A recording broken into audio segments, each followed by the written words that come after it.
This is what it actually looks like in real life, what we see in a cell. This is a very, very blown up picture actually.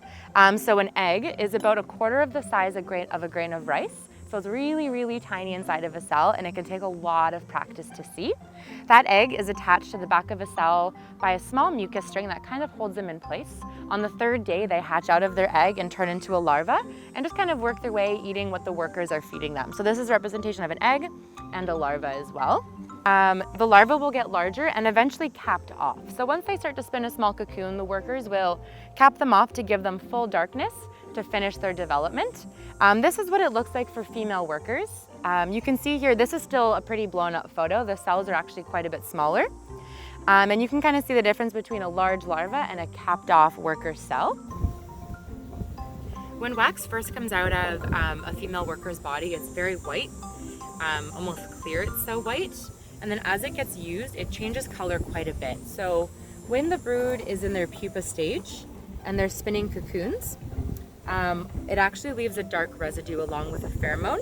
So a frame like this, we know that it's been used for brood before. Yeah, so that's what we see on here.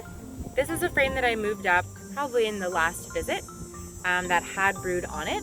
It is now empty but ready to be filled with nectar. We can see the edges here are actually already starting to be filled up with nectar, and the center part is ready for work. This here is what we see as capped brood. We actually see a worker hatching out here too, which is pretty special. It can take them quite a while, but it's really beautiful to see.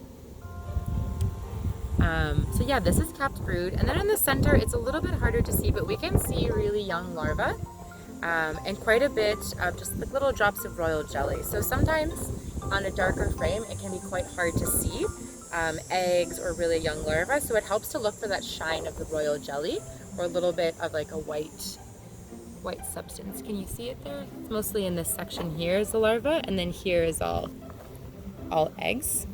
Something else we see is different ages of bees. So when bees first hatch out, they're really, really covered in hairs, again to help them collect pollen. So we can actually see one here that looks like she probably hatched out earlier today. She's really white, really fuzzy, lots of hairs even on her eyes.